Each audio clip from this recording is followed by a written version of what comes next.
দেশের যিনি প্রধান, তিনি জাতিসংঘে যে বক্তব্য দিয়েছেন, এই বক্তব্যে তিনি প্রশংসিত হয়েছেন।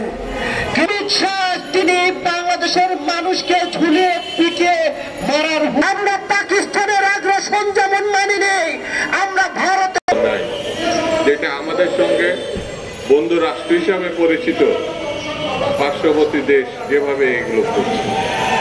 বন্ধুরা, সীমাহীন লুটপাট, গণতন্ত্র হত্যা, নির্বিচারে মানুষ হত্যা করেছে।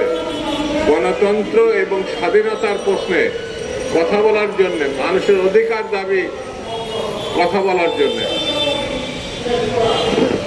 দেশে এই টাকা তীব্র আন্দোলনের মুখে